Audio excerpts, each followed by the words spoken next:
Mo kí gbogbo wa nílé lóko lẹ́yìn odi, mo kí wá pé àkójọ ọjọ́ ṣe rí, mo kẹ́yìn ìyá, mo kẹ́yìn bàbá, mo kí ẹ̀gbọ́n, mo kí àbúrò. Èmi ọmọ yín olólùfẹ́ yín ayé ọpẹ́ yọ ṣe ọlọ́dọ̀ sí náà. Ní agbára lọ́wọ́ Ọlọ́run ayé ọpẹ́ máa yọ fún wa, lórí ọmọ, lórí ìdáwọ́lé wa. Òun la ayé ọpẹ́ òun ló máa fi máa yọ fún wa. Èwo ni mo ní ká jọ gbé yẹ̀wò lọ́jọ́ títí òní gẹ́gẹ́ bí mo ṣe máa ń ṣe. Yorùbá ni mí, Yorùbá ni ìran mi. Gbogbo ẹ̀yin ìyá mi mo kí yín, ẹ̀yin bàbá mi mo kí yín o. Ẹ̀yin wo nìyẹn? Ẹ̀yin tí ẹ máa ń bá mi like ètò. Ṣé mi nìkan ṣé mo wá lè dá ṣe ni? Ẹ̀yin tẹ́ máa ń fi comment náà sílẹ̀, ẹ̀yin tẹ́ máa ń kí mi, bẹ́ẹ̀ ṣe ń kí mi náà ni mo máa ń kà ni mo máa ń rí. God bless you. Elédùmarè kò ní padà lẹ́yìn wa. Ìdáwọ́lé mi àti ayọ̀rí sí dáadáa. Èwo ni mo ní kí a jọ mójú ajé kan ní sọ̀rọ̀ lọ́jọ́ títí òní gẹ́gẹ́ bí mo ṣe máa ń sọ. Onílàákàyè ni mo pè. Tó lè bá mi gbé làákàyè sílẹ̀ tó máa bá mi tú pé sàdánkátà mo gbádùn nǹkan tí bẹ́ẹ̀ ṣe làákàlẹ̀ yìí, ọwọ́ bó ṣe làákàlẹ̀ yìí. Ẹ ṣe gan ni ẹ̀yin tẹ́ máa ń mú orí wa wú nìyẹn. Ẹ̀yin tẹ́ bá lè sọ wípé nǹkan tó ṣe yìí wọ́n ní yíníyíní kán tún lè ṣe míì sí. Mo tún ti sọ Yorùbá, mo tún ti pòwe, òwe ni máa pa mi ò ní pààyàn. Now, mo kí brother mi tó ń ṣe gúdúgúdú méje ẹ̀yà mẹ́fà lórí ìrìn àjò yìí. Brother mi wo nìyẹn? Ó ní brother mi Ọláyọmí Koiki. Mo máa gbé fídíò kan wá lórí wípé a wà nínú oko ẹrú. Ara iṣẹ́ takuntakun yàyà mẹ́fà tí brother wa Ọláyọmí Koiki tó ṣe, torí tí ò bá jẹ́ ọlá brother yìí Ọláyọmí Koiki, a ní rí irú nǹkan yìí, a ní mọ bó ṣe ṣẹlẹ̀. A ti rí bóyá ṣẹlẹ̀ tẹ́lẹ̀tẹ́lẹ̀ bọ́ a ní mọ nǹkan tó wà lábẹ́ nǹkan yẹn ṣá. Ṣé ẹ understand? But fídíò yẹn àti fídíò nǹkan tó wá ṣẹlẹ̀ yẹn, òun la máa fi mọ̀ pé okay, àṣé ẹ tí ẹ lé. Ìyẹn ló wá ń sọ wípé ká bẹ̀rẹ̀ ká máa fẹnu máa pọ́n. Tẹ́ bá ti lọ gbọ̀nsẹ̀, mo rò pé ẹ̀yin ìyá mi ti mọ̀ nǹkan tí mò ń sọ. Tẹ́ bá ti lọ gbọ̀nsẹ̀ ká wá fi máa là. Torí kí ni? Torí wípé a ní ẹ máa bọ̀, ẹ wá ṣoríire. Ẹ máa bọ̀, ẹ wá wọkọ̀ gbàlà. Ẹ máa bọ̀, ẹ wá lead wa lọ sílé ògo, ilé ìyìn. Ibo níbẹ̀ wípé ká kúrò nínú oko ẹrú. Àwọn wo nìyẹn? Àwọn ọba wa ni. Àwọn wo nìyẹn? Àwọn ìjòyè wa ni. At the end of the day náà dẹ̀ tún rè pẹ̀lú wàhálà, pẹ̀lú owó, pẹ̀lú gbogbo ẹ̀. Wọ́n fẹ́ gbọ́ torí pé kí ni? Àwọn olóṣèlú ti mórí wọn sábẹ́. Olóṣèlú ti kó wọn lọ. Ṣé tiẹ̀ kán lè mọ̀ wípé ìwọ náà ṣe wọ́n bá tó lè ṣe. Òun lọ̀rọ̀ tó wà nílẹ̀ yìí. Gbogbo yín pátápátá tájọ wà nínú situation yìí, tá wà nínú sáà yìí. Gbogbo yín pátápátá lórúkọ yín máa wọnú ìwé. Nínú bad ni o, nínú good ni o. Mo mọ̀ wípé ó ti di dandan, gbogbo wa la mọ̀ pé ó di dandan. Ó di dandan wa máa bọ́ lóko ẹrú. Ó ń ṣọmọ olókùú bẹ́ẹ̀ ni a ní sí pẹ̀lú òkú ẹ̀. A máa bọ́ nínú ẹ̀bọ̀ ẹgbàá wo ni èmi ò mọ̀. Àkókò owó ni mi ò mọ̀. Màá kọ́kọ́ gbé bàbá mi kan wá, onílàákàyè, kí n tó wá lọ gbé tí brother wa Koiki. Ibi tán ti ṣe gúdúgúdú méje yàyà mẹ́fà, kí n tó wá gbé jáde, kí n tó wá gbé yẹn jáde fún yín. Ẹ jẹ́ ká kọ́kọ́ wo nǹkan tí a jẹ́ gangan nínú àwọn nǹkan tó ń sọnù lọ́wọ́ wa, nínú àwọn orúkọ tí ò ń ṣe tiwa tó ń pè wá. Orúkọ tó jẹ́ pé àwa gan ni a mọ meaning ẹ̀. Ó mà ga o. Pábídà sọ́bídire. Àfi kí, yes, bọ́n bá ń sọ nìyẹn. Àyàfi kí Ọlọ́run Elédùmarè kó pábídà, kó sọ́bídire fún àwọn ọmọ kóòtù òjíire ni. Àfi kó pábídà, kó sọ ibi dire ni. Bọ̀ inú mi dùn pẹ̀lú fídíò tí mo fẹ́ gbé wá yìí. Mo wò ó báyìí, ó dàbí pé kó má tàn ni. Mo ń wò ó báyìí, ó dàbí pé kó má tàn ni. Torí wípé kí ni? Kò dìgbà tẹ́mi bá sọ fún yín pé ṣẹ́nu onílàákàyè ló ti ń jáde. A máa mọ̀ wípé kò nídìí ká sọ pé ẹ mọ̀ wípé nínú ọ̀rọ̀ ẹlòmíì wà kó gbẹnu school kọjá. Tó bá sọ̀rọ̀ wá mọ̀ pé onílàákàyè ló ń sọ̀rọ̀. Ẹlòmíì dẹ̀ré ó lọ sí school, but tó bá sọ̀rọ̀ náà wá ti mọ̀ pé wow, onílàákàyè lélẹ̀. Onílàákàyè làwọn eléyìí. Wọ́n dẹ̀ mọ nǹkan tó ń sọ, wọ́n mọ nǹkan tó ń ṣe, wọ́n dẹ̀ mọ bá ṣe jẹ́.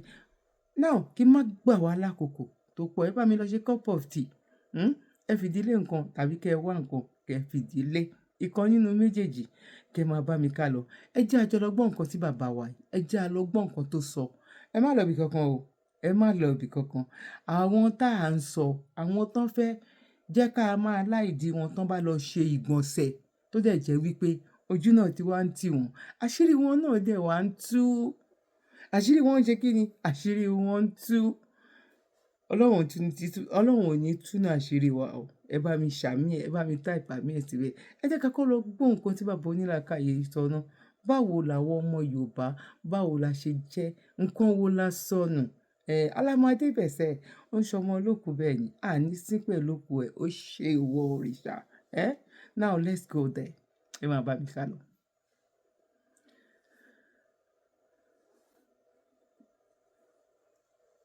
Pé kó tó di pé o tẹ fá wàá ti ṣe báyìí wàá san iye báyìí. mo kò fi jọ́nà yẹn. Send it. Ìfẹ́ mo lọ sífẹ̀ mi ìyá yẹn. Because nǹkan tó ṣẹlẹ̀ làwọn sọ àṣọ nípa friction. Ó yé mi. So and tẹ́bẹ́dẹ̀ wo research bá wo bí nǹkan ṣe ń lọ ẹ béèrè pé kí ló dé táwọn òyìnbó create interest nínú culture wa nísìnyí náà kí ló ń gbà gbẹ̀ gan náà. How much? Wọ́n rojú tù mẹ́ wọ́n rí down. Exactly. So no develop around one. If you know how much Europe is spending on Africa, the whole of the world, African studies, they are learning so much about Africa.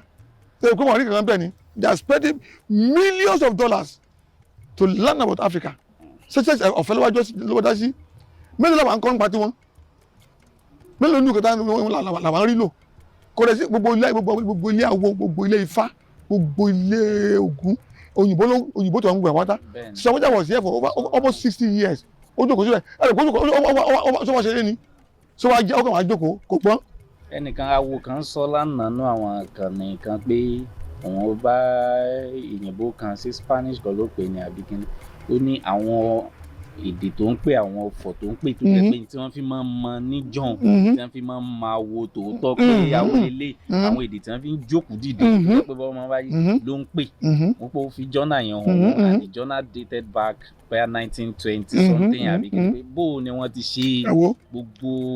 àwọn òyìnbó kan wá sí ọ̀dọ̀ mi ní sometimes 5-10 years ago ó wá láti Germany wọ́n pè ní Ubato my God nígbà tó dénú oko tó bẹ̀rẹ̀ sí sọ ewé ọ̀gọ̀dẹ̀gún ewé abirikolo ewé ìgbà wọ́n mo ní yé kò ní Nàìjíríà rí o.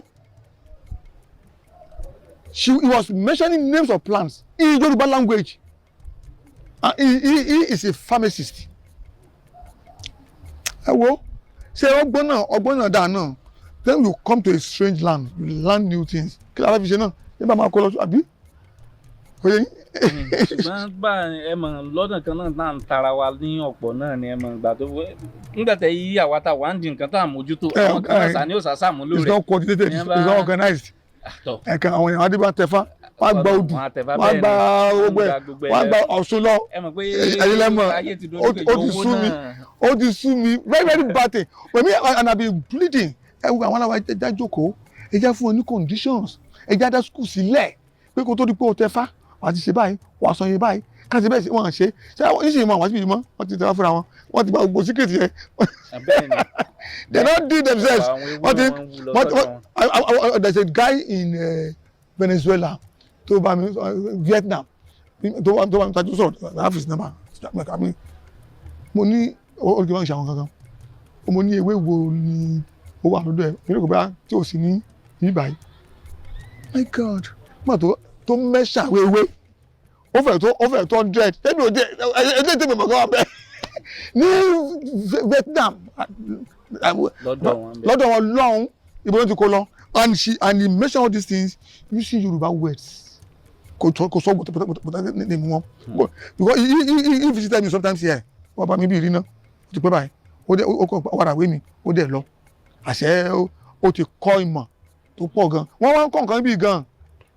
báwọn èèyàn bá sì ti rówó wọn ò bìkítà. wọn ò rówó gangan wọn kàn ń jẹ wọn ni tí wọn fẹ́ rówó you must be organized kágbé àwọn organize ní owó tí wọn máa rí they will see it forever ṣùgbọ́n wọn kàn ń rówó òjijì ní wọn rí wọn ìjọ tẹ̀lé náà how rich are they báwo ló ṣe lówó tó nígbà tó wà dáadáa school sílẹ̀ tí wọ́n dájú tó pé ìjọba bá máa pa owó sápò ara wọn àbá wọn mọ̀ òyìnbó lẹ́rú padà. ìjọba kúrò torí kò sí ojútùú kan. náà ìjọba bá dá sí ni wọn bá máa san task wọn bá máa san task ìjọba bá dá sí ìbáwá so coordinated àbá mú àwọn òyìnbó lẹ́rú ni ṣùgbọ́n wọn jà mú wọn lẹ́rú àwọn náà they keep enslaving us even with our own knowledge. Ẹ wo ọ̀rọ̀ ti kọjá èròjà rẹ ó tẹ̀ sí. Kí ni ojú wo lẹ́yìn fi wo ọ̀fọ̀ àti pàápàá jùlọ gẹ́gẹ́ bíi pé ṣé ó ní kí ni àárín gbùngbùn àbí kí ni làtà lè fà láàrin bí àpẹẹrẹ pé ká jẹ́ mo gbọ́ pé ẹ ti kà ní ẹ ti kẹ́kọ̀ọ́ ìmọ̀ Olódùmarè yín theology kí ni ìlà láàrin rẹ̀ àti ìṣe ìkẹ́kọ̀ọ́ ìṣègùn tìbílẹ̀? Èmi ò wá mọ̀ ṣe rí àwọn Yorùbá àwọn alákọ̀wé bó ń ṣe máa ń fìyàtọ̀ sílẹ̀ ìjà àsọ̀ sílẹ̀ láàrin nǹkan òun ló máa ń dùn èmi nǹkan ti ìbílẹ̀ nìyẹn o ṣùgbọ́n nǹkan tó òyìnbó rárá o ṣùgbọ́n ní tèmi o àìsìgbàgbọ́ kò dá nǹkan kan bú bí kéèyàn lo paracetamol sí ìyẹn ló gba Jésù gbọ́ tí ìyẹn bá wá lo owó dókítà ìyẹn ti gba èṣù gbọ́ bó ṣe rí nìyẹn náà ṣe bí ògùn ọjọ́ lu àbẹ̀wò tẹ̀ ní bí mọ̀ nǹkan tí ó fà tí ó fi ń ṣe wàhálà tó yẹn ṣùgbọ́n nípa tí ọ̀fọ̀ tàbí ògèdè ṣe ilẹ̀ Yorùbá ò kì í talk bí mo bẹ́ẹ̀ máa ń speak a máa ń fọ̀ ni adẹ̀ máa ń rọ̀ kí náà gbé ní ọ̀rọ̀ ohun tó rọ̀ sílẹ̀ nìyàwó adẹ̀ máa ń sọ a máa ń jù à ń sọ̀rọ̀ ni a kì í speak adẹ̀ kì í talk àwọn òyìnbó ló jẹ́ ká máa talk what do you mean by that just talking lọ́jọ́ Yorùbá ọ̀rọ̀ òṣàlọ́rọ̀ nǹkan tó tóbi gbà ní wípé nǹkan tá a fi lè tún ilé ayé ṣe ni a lè fi dá ilé ayé rú kò sí nǹkan tá a lè fọ̀rọ̀ ṣe. nǹkan tó rọ̀ là ń pè lọ́rọ̀ ìnáwó àwọn tá a bá ń sọ ọ̀rọ̀ tí ẹni tí a bá ti á wá láti ọ̀run wá sínú brain wa from our brain á wá sí ẹnu wa àwa sọ bí òkò síta kò dàbí àwọn òyìnbó tó pé wọ́n kàn máa speak wọ́n láwọn ń talk wọ́n láwọn ń ṣe conversation àti nílẹ̀ Yorùbá tí wọ́n ń sọ̀rọ̀ ẹ máa rí òwe ẹ máa ráfiwé ẹ máa rí ìtàn ẹ máa rí ìtàn ẹ máa rí so it's almost poetic. Yoruba speaks more poetically but this thing we are becoming so conversational we don't get poetical. Bẹ́ẹ̀ni kódà lọ́pọ̀ ọgbà ibi tí n bá ti sọ̀rọ̀ àwọn èèyàn ní mo fẹ́ràn bó ti ń sọ̀rọ̀ mo máa ní bó ti yẹ kí gbogbo èèyàn ó ṣe máa ń sọ̀rọ̀ náà ní bó ló ti yẹ. We are too conversational kíkà máa tòjọ́ no Yorùbá ò kì í sọ̀rọ̀ I can speak and I can talk a máa ń sọ̀rọ̀ ni ohun tó rọ̀ là ń pè lọ́rọ̀ àárọ̀ sínú brain wa àwa sọ síta ó mi gbé ohun tó o bá ti sọ yẹn ó dàbí ẹyin ni ẹyin onílẹ̀yìn ọ̀rọ̀ bẹ́ẹ̀ni ọ̀rọ̀ lẹ́yìn bó bá ti fọ́ ó fọ́nu so ó ní effect whatever you say has very lasting effect so a ò kákún ohun tí a kàn lè máa sọ anyhow ohun tó o gbúdọ̀ kókòrò orí kò tó sọ ni ohun tá à ń pè lọ́rọ̀ nìyẹn Yorùbá tó wá sọ̀rọ̀ tó báyìí ẹ̀ gbọ́ wọn ní bẹ̀rẹ̀ wọ́n ní wọ́n sọ pé àì pa èrà ká tù fún ẹ̀ kò sí bẹ̀rẹ̀ sí sọ̀rọ̀ ó kọ́ àì pa èrà ká tù fún ẹ̀ wọ́n ní ayéla bọ́lá kìíní kan wọ́n máa sọ wọ́n sì wá débi tí ọ̀rọ̀ wà wọ́n kàn jú ni wọ́n kọ́ máa sọ òwe àsọyé wọ́n sì wá ju ọ̀rọ̀ yẹn bí wọ́n ju òkò so ìdí nìyẹn tí a fi ní ìmọ̀ àti ìgbàgbọ́ wípé ohun tá a sọ ó lè wo yẹn sàn ó dẹ̀ lè ba ọba nǹkan jẹ́ ó lè wo yẹn sàn tí ọ̀rọ̀ wa jẹ́ ohun tá a sọ lóòótọ́ ni kò sí ohun tó lè ṣe kí n bá wọ pé Yorùbá people we locate energy in everything is phenomenal nothing is ordinary ohun tá a ń sọ yẹn ó lè ba ayé jẹ́ ó lè tún ayé ṣe ìdí yẹn tí àwa Yorùbá a gbé ọ̀rọ̀ gẹ́gẹ́ bí ohun tó jẹ́ wípé tó jẹ́ bí òòṣà. If you own a car, this video is for you.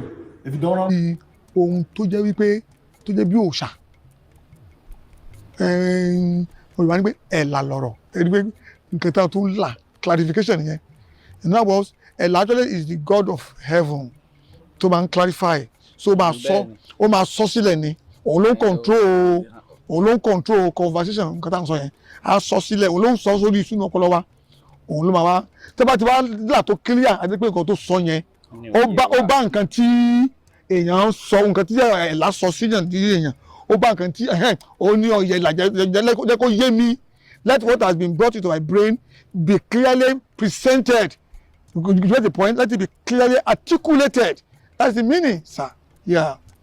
Ní nǹkan sọ̀rọ̀ pé ọ̀fọ̀ tábà sọ bá ń pé ọ̀fọ̀ jẹ́ àkójọpọ̀ gbogbo èdè tá à ń sọ nítorí nínú àkàwé mo ti lóríṣiríṣi àkàwé táwọn èèyàn ń sọ tán tọ́ka sí pé ọ̀fọ̀ ní báyìí ẹnìkan ní ọ̀fọ̀ ní tí wọ́n ń lò papọ̀ mọ́ ewé wípé which they call incantation ní èdè Gẹ̀ẹ́sì àwọn kan ní àyájọ́ ní kíní báyìí oríṣiríṣi ni àwọn kan ní ògèdè a máa ń lò nígbà tó bá le ọlọ́dẹ ló ń lo ògèdè ọ̀fọ̀ rẹ̀ ní gbogbo ẹ̀ ọ̀rọ̀ rẹ̀ ní gbogbo ẹ̀ ṣùgbọ́n tí a bá ó depend lórí situation tí a bá fẹ́ nínú ìgbà tí ìjà bá délẹ̀ nígbà ogun ògèdè la máa lò àwọn ọlọ́dẹ máa ń lò nínú okun nínú gbó lọ́wọ́ ní wọ́n fẹ́ mẹ́ran máa ń lo ògèdè tí wọ́n fẹ́ lo àásán ni wọ́n máa ń lo síyàn ní directly fún ìjà fẹ́ tó pẹ́pẹ́ nìkan ó sì ẹ̀yìn fẹ́ san èèyàn máa ń lò fún nǹkan bẹ́ẹ̀ gbogbo ẹ̀ náà ní ọ̀fọ̀ àyájọ́ àgbọ̀nsẹ̀ afẹ́ lo story yẹn láti fi help èyí bí ìyàwó àtàyébáyé àtàbàtà owó òde ọ̀run. adíafúnjọ tí àyájọ́ ó depend lórí situation àti ibùkún àyájọ́ kan èyí lè lo ògèdè náà tó gbà àyájọ́ ló máa jẹ́ ṣùgbọ́n ògèdè ló sọ àwa lo àyájọ́ gbogbo ẹ̀ náà ní ọ̀rọ̀ gbogbo ẹ̀ náà ní ọ̀fọ̀ ṣùgbọ́n depending on situations and the content bàkà tá a máa fi ń determine.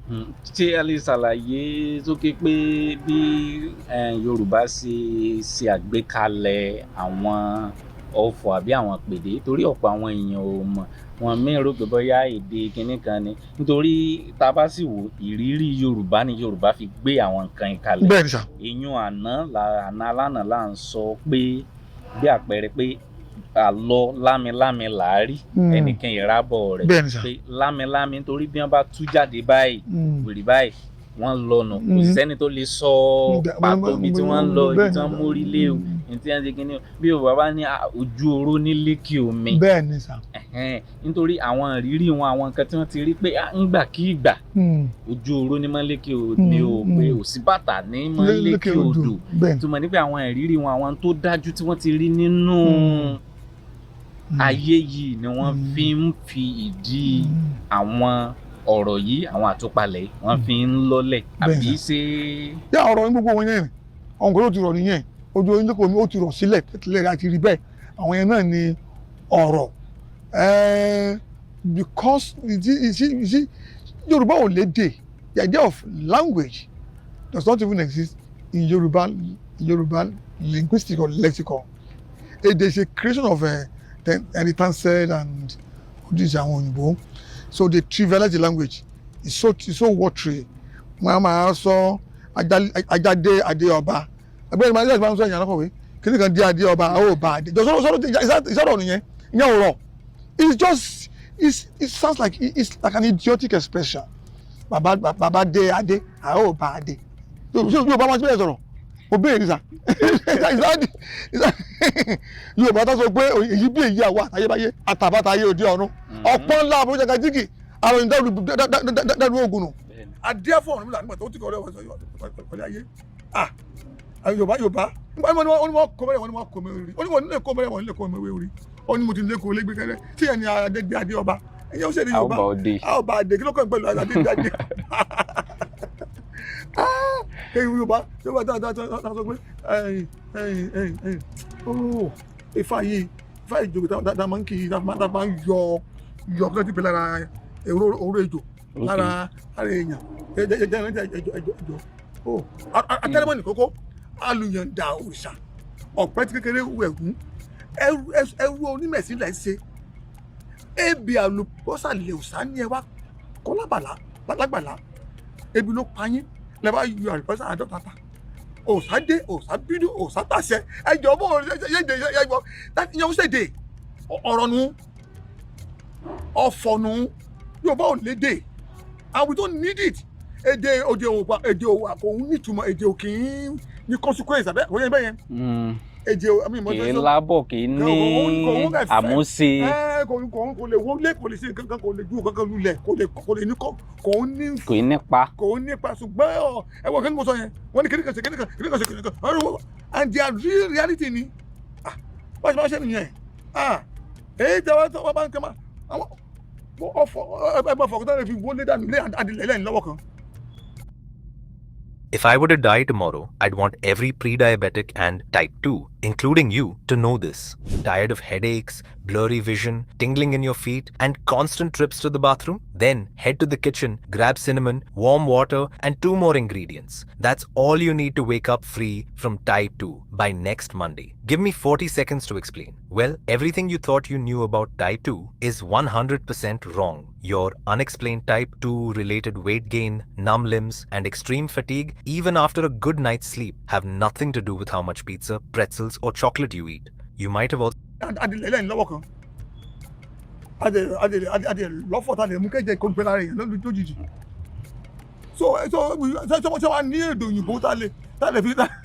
ta lè fi ṣe irú nǹkan báwọn. sọ́yìn àwọn ìgbésẹ̀ sáwọn gangan ní sáwọn gan náà nílùú kan bẹ́ẹ̀ náà sọ pé wọ́n lè speak èdè wọn yẹn when you read their literature so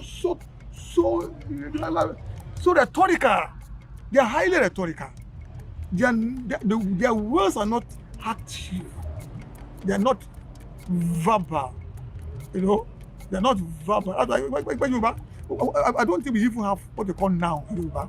We have either adjective or verb, because everything ṣe kíríkan ni àbí kíríkan máa ṣe kankan ni ká tẹ̀sí pé yá orí mọ́ọ̀gùn jẹ́ Adébọ́lá gbogbo nǹkan máa ṣe kíríkan. Anything is always doing one thing or the other.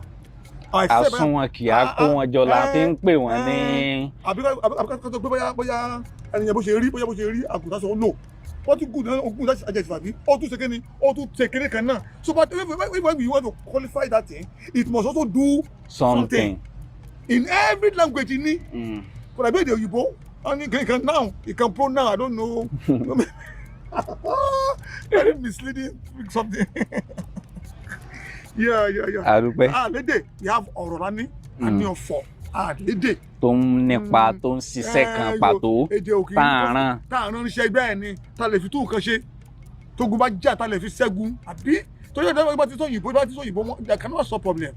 When you speak English, problem can never be solved. But when we speak Yoruba, problem will always be solved. Ìdùnnú báwọn yẹn bá ń sọ̀rọ̀ tó ń ṣe kí ni wọ́n tó máa takora wọn ni bí wọ́n bá ń sọ èdè Gẹ̀ẹ́sì ọ̀rọ̀ wọn tó máa dàrú sí. Ẹnìkan tẹ bá ń bínú ẹnìkan èdè òyìnbó bá tètè. Bóyá mo tòótọ́ tẹ bá ti ń bínú ẹ̀ka ìgbẹ́ ẹ̀bọ́ sóde òyìnbó ni. Ṣùgbọ́n tẹ bá fẹ́ sọ̀rọ̀ ìtùbí nùbí ẹnìkan Yorùbá náà máa jáde sí díẹ̀ èdè Yorùbá. Ẹ máa ń pẹ́ èdè Yorùbá máa fẹ́ achieve goal. Bẹ́ẹ̀ni mú iṣẹ́ ṣe. Èdè ilẹ̀ wọn tó ń kọ̀wé ní yunifásitì wọn kọ́ èdè Yorùbá. Èdè Yorùbá ọ̀rọ̀ làwọn sọ nípa ẹ̀. Nǹkan tó wà òde wọn wà látọ̀ nǹkan tó látọ̀ ọ̀run làwọn sọ. It means pé reality itself is pre-existence. So a kàn ń pè ọ̀rọ̀ ó ń rọ̀ ni ó ti wà bẹ́ẹ̀ tẹ́tílẹ̀ rí. Ó wá ń rọ̀ àwa wá ń sọ síta. Oh my God, Yorùbá great ẹjọ́ ẹni pé ní epistemology ó kó epistemology. Òyìnbó lásán ni àkàbà sọ òyìnbó ni kábà sọ òyìnbó ó kọjá ẹ̀ ọ̀rọ̀ ohun bí ìbọn tí wọ́n ń create náà ni ọ̀rọ̀ sísọ abẹ́mọ̀ tí wọ́n ti ń sọ̀rọ̀ bí ìbọn tí wọ́n bá ń dá nǹkan sílẹ̀ náà ni ọ̀rọ̀ nílẹ̀ Yorùbá. téèyàn ń dalẹ̀ téèyàn ń pè wá ṣíṣe. téèyàn break it to exile kì í ṣe àkàbà máa sọ̀rọ̀ lásán a máa kọ̀ǹfà ká máa sọ dè lásán èdè kí ló ń dédè orílẹ̀ èdè kí ló ń dédè àlédè o èdè Yorùbá àlédè ọ̀rọ̀ Yorùbá ni ọ̀fọ̀ Yorùbá ọ̀fọ̀ nǹkan tá a fọ̀ my God Yorùbá great kọ́nà mọ́jà sọ lẹ́nu kásàkó ìyàkọ́. Àṣẹ o àṣẹ ní lẹ́yìn ayé tá a wà yìí ǹjẹ́ gẹ́gẹ́ bí ìmọ̀ ìṣègùn ìbílẹ̀ ṣé ó ní àwọn àìsàn kan bí wọ́n ṣe ń pè fún wa wípé tí kò ní ojútùú. As an African, you travel to Israel to pray on the wall, which they call pilgrimage, and get the title of JP, right? Yeah. As an African, you travel to Saudi to pray on the black stone, which they call Haji and get the title of Al-Haji, right? Yeah. As an African, you travel to your own ancestral home or village where you were born to pray either on the stone, the water, the trees, or any symbolic statue, just to pray. They target evil, demonic, devilish, fetish, blah, blah, blah, blah, blah, blah. Right? I once told a friend, I said, I prefer to go to Obunike cave and make my prayers. And he was like, that is called paganism. Coming from somebody that is aspiring to go to Israel and lay his hands on the walls to make prayers. Isn't that funny? Can you imagine? Mental slavery is the second phase of slavery that we're experiencing in Africa. Every race, tribe, Very correct. or nation has a unique essence of communication. Our ancestral own is not evil. It is not devilish. It is not fetish. Mba, it is not. Stop that. Are you not using your head or you're not using your senses? Which one? This is why somebody will travel all the way from Africa down to Jerusalem and say he's going to see or fetch holy water from Jerusalem. So what happened to River Niger? What happened to Ezunomambala? What happened to Nkesi? What happened to Oyeko Ozuru? All these are very strong waters. What happened to the water in your father's land? So now Jerusalem on the holy. I cry for my people. Oh, I weep for them. I weep for So them. that one is holy. This one is tamed evil, demonic, This one is so fetish. Nigerians, Africans, are really they blind. Very. And I'm happy that we are all waking up. A lot of us are waking up. One thing she did not add is the fact that not just that they say these things are evil, they go ahead to intimidate people that worship, that follow this way. Right? So that place you're going to, that Israel you're going to, that Arabic nation you're going to, those are people's town, people's ancestral land. Their ancestors lived and walked on the surface of that land. That is their heritage. You want to go to Israel, those Israelites there, those Jewish people there, that is their land. You want to go and appease their own ancestors while you leave your own ancestors thirsty and hungry for you. While you leave your own ancestral land to go to another person's ancestral land to worship their own ancestors, leaving your own ancestors hungry and thirsty for you. That is one thing she did not add. Because that place you want to go to is other people's land. This place is your land. You will never ever see an Israeli or an Israelite come to our land to pray. Never. You will never ever ever see an Arabic man come to our land to pray or to call on our ancestors. Never. It is always the black man running and looking for other people. It is always the black man looking for something outside when they have their own.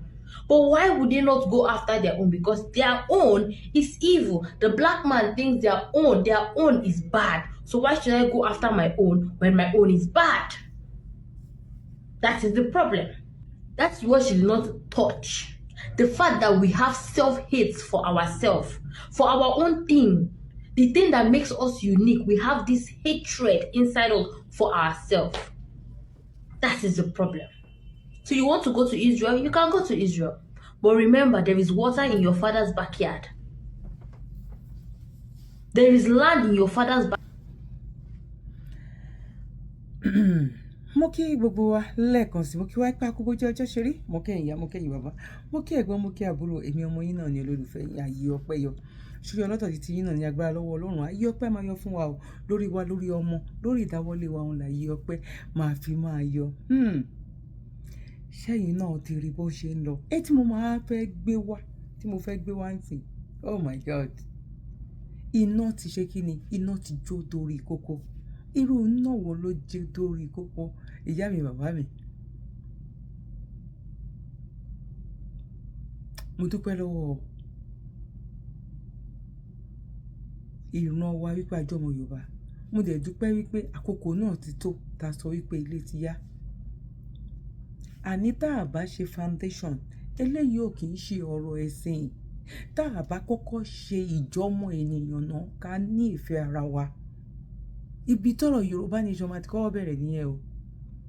A rí wípé a kọ́kọ́ lọ mú láti orí òkè ni. Torí nǹkan kan ṣoṣo tó lè gbà wá sílẹ̀ òun ni wípé ká tiẹ̀ kọ́kọ́ padà ná bóyá bíi 40%. 40% pé ká padà ní pé kí nǹkan yéra wa, kí làákàyè wa kó tiẹ̀ kọ́kọ́ open. Ká rí ìjọ́mọ ènìyàn. Àwọn orú ìjọ́mọ ènìyàn wo ni wípé kí Mùsùlùmí kó rí kínú ẹ̀ dùn sí, kó rí oníṣẹ̀ṣe kó dunnú, kó rí onígbàgbọ́ kó dunnú wípé ọmọ ènìyàn ni.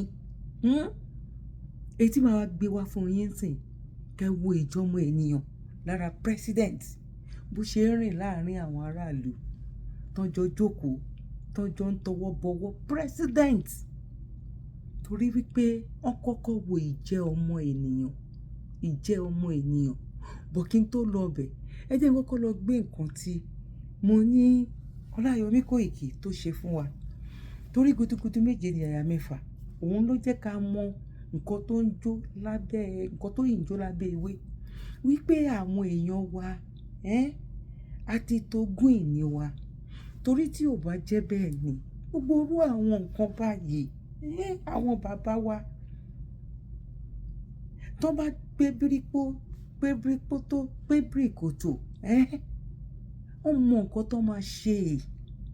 Bọ́ gbogbo ẹ̀ràn ti gbà lọ́wọ́ wa, gbogbo ẹ̀ràn ti ní kò dáa. Wọ́n ní nǹkan aburú ni, wọ́n ní kò dáa. At the end of the day, wọ́n ti rin ọ̀tá wa, wọ́n rìn wá báyìí, ṣe ló ń já wa báyìí, wọ́n já wa sí ìhòòhò ọmọlúwàbí. Òun ni ọmọ kóòtù òjìrè wá sí. Ìhòòhò ọmọlúwàbí ni.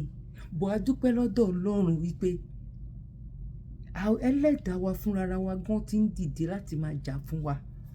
Wọ́n ti ń gba aṣọ yẹn padà láti máa fi bò wá lára wípé ṣe mọ̀ pé kán jáyàn sí kó wá máa ṣe aṣọ yẹn báyìí. Ó ti ń ṣe bẹ́ẹ̀ fún wa.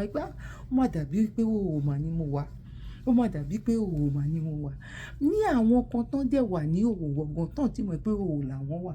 Àwọn ń wo ẹni tó ti ń rí ara ẹ̀ bí ìgbà tó jẹ́ pé tó bá sọ pé tí wèrè bá ti mọ̀ pé òun sick, ara ẹ̀ ti dá nìyẹn. Àwọn tó wá ìwà nínú wèrè yẹn gangan á máa wọ ẹni tára ẹ̀ ń dá ẹ pé orí ẹ̀ máa ti fọ́ máa ní, kò máa mọ nǹkan tó ń ṣe máa ní. Ìyá mi ọ̀rẹ́ mi, ẹ̀gbọ́n mi àtàbúrò mi ò nígbà yín lákòókò. Ẹ jẹ́ kí n ya gbé mi tí ẹ mọ ibi tí máa, ẹ jẹ́ kí n gbé wọlé èyí tí wọ́n sọ̀rọ̀ lé lórí yẹn. Ẹ jẹ́ n kọ́kọ́ gbé ti Koiki wọlé.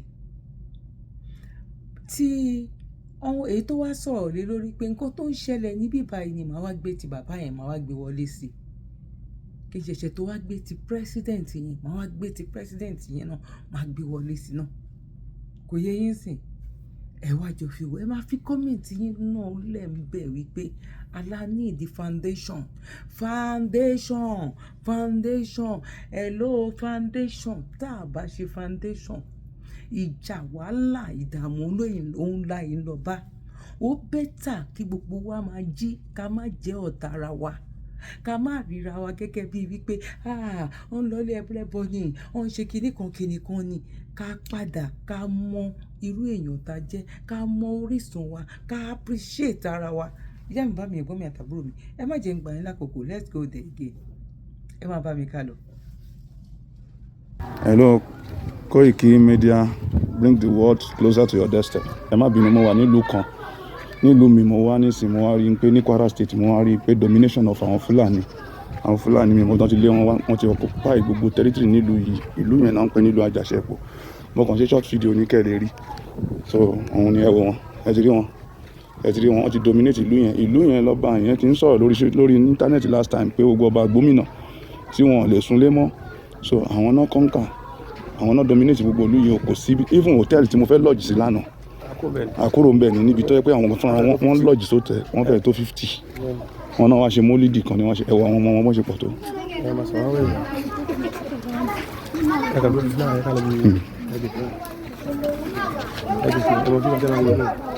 ẹ máa sọ wọ́n lọ. So òun lélẹ̀ Mr. Koiki mo kàn ṣe sample fún yín ni tẹ bá dé gbòòrò gan the same thing so kẹkàn ni mo kàn fi lè ṣe evidence ni. Go to Oko. Once it's 6 o'clock, everybody will rush in. A few weeks ago, the Yaloja of Oko was kidnapped. Ola, the same story. Omwana, that one is even like on daily basis. We want to appeal to government for God's sake to help us. Honestly speaking, I make bold to say that the traditional institution, we are working very hard. In fact, we task ourselves. The first class amongst us, including this Baba and all of us, the first class amongst us, we contributed 250,000 naira each. The second class, 150,000. The third class, 100,000. Fifth class, 70 or so. Some of us even contributed more than the amount allotted to our classes to be able to make some provisions for these people.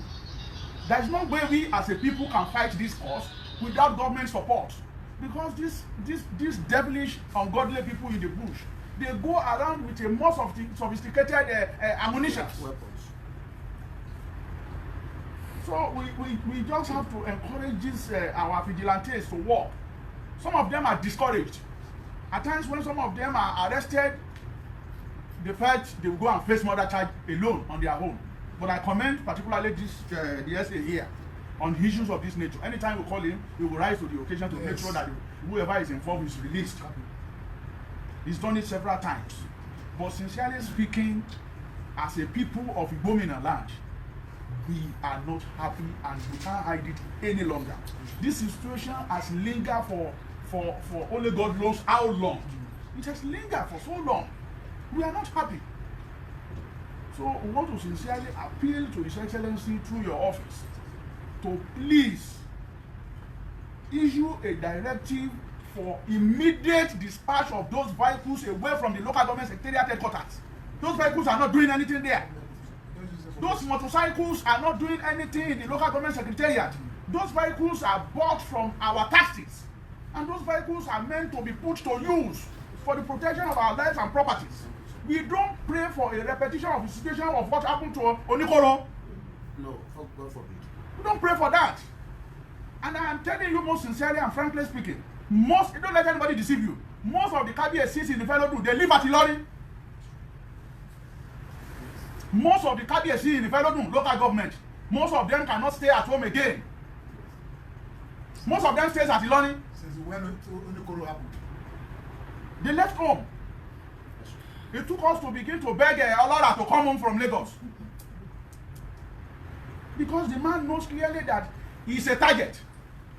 It has done so bad that these people will even have the gut to write to some of our colleagues here. We are coming so day. They are at one time or the other written to Omupo that they are coming. What type of situation is this?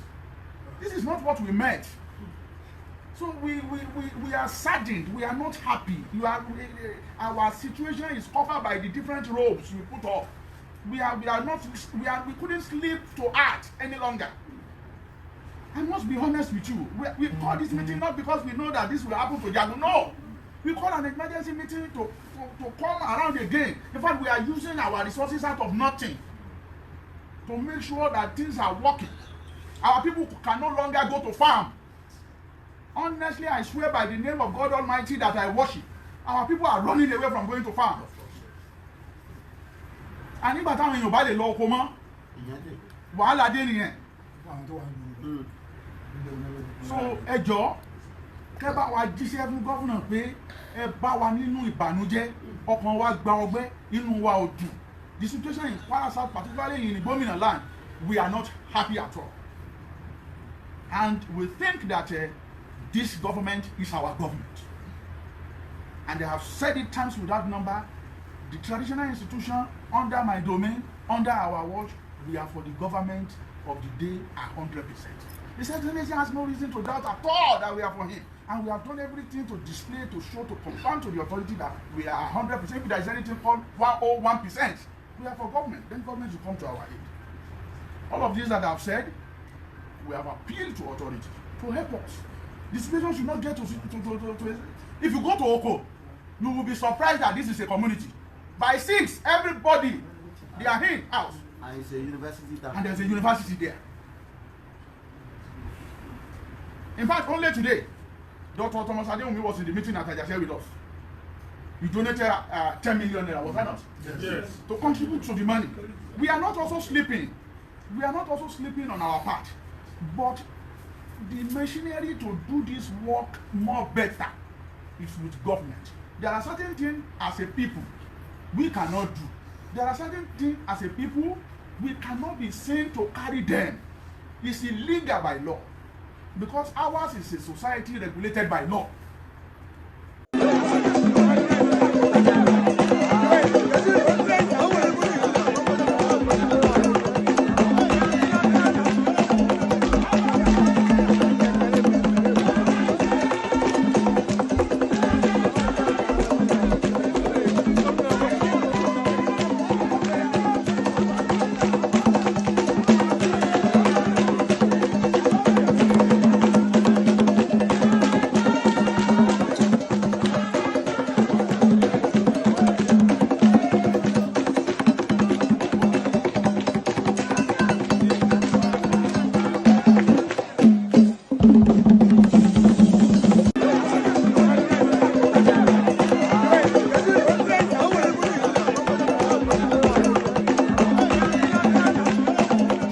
Mental slavery.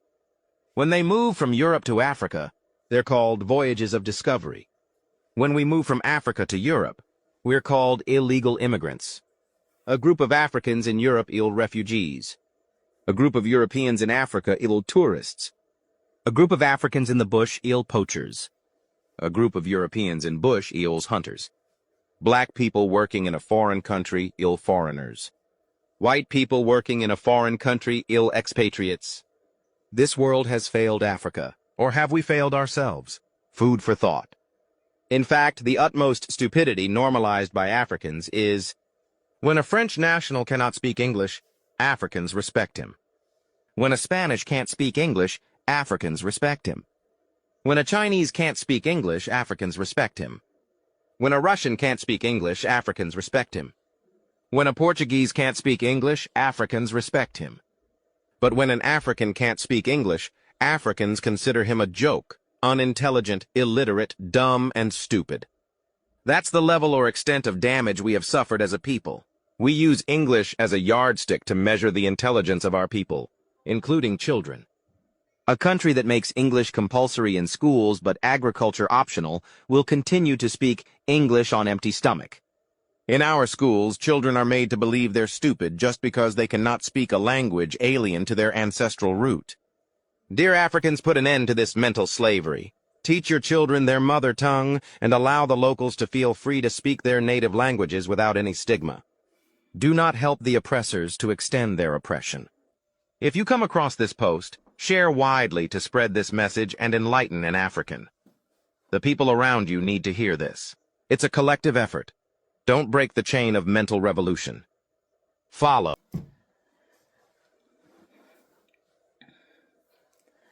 Mo kí wa lẹ́ẹ̀kan sí mo kí wa pé akúbójú ọjọ́ ṣe rí mo kẹ́yìn ìyá mo kẹ́yìn bàbá mo kí ẹ̀gbọ́n mo kí àbúrò mo rí pé gbogbo wa láti wò ojú wo lẹ fi rí sí báwo ló ṣe yé yín sí ní ọ̀dọ̀ títí yín.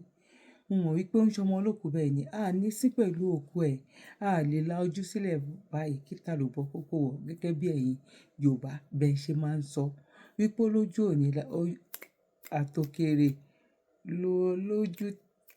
olójú jíjìn tí máa mú ẹkún sùn òun lọ̀rọ̀ tó wà nílẹ̀ yìí o.